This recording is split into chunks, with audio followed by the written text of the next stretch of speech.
Ito ang extension na naimbento ko na kahit malayo ka ay makakapag-charge ka kasi nga wireless. Okay ka lang? Alright. Okay, plug in na natin dito.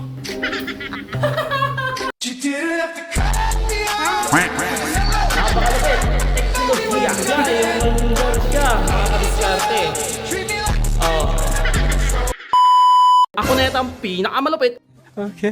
Pinakamangat sa nakaimbento ng outlet na wireless at kung paano ito gumagana, ipapakita natin ng actual. Ayan mga kadiskarte. Follow nyo pag gumana to.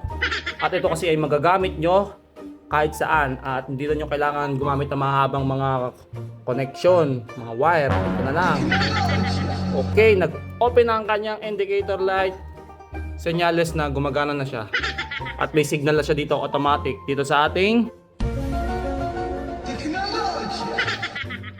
outlet na wireless na magagamit mo kahit nasa malayo. Okay. O ayan na, naka-indicator light na yan. So yun, ito nga pala ang ating clip band. Yan ang ating itetesting. Okay, yan ang ating clip band.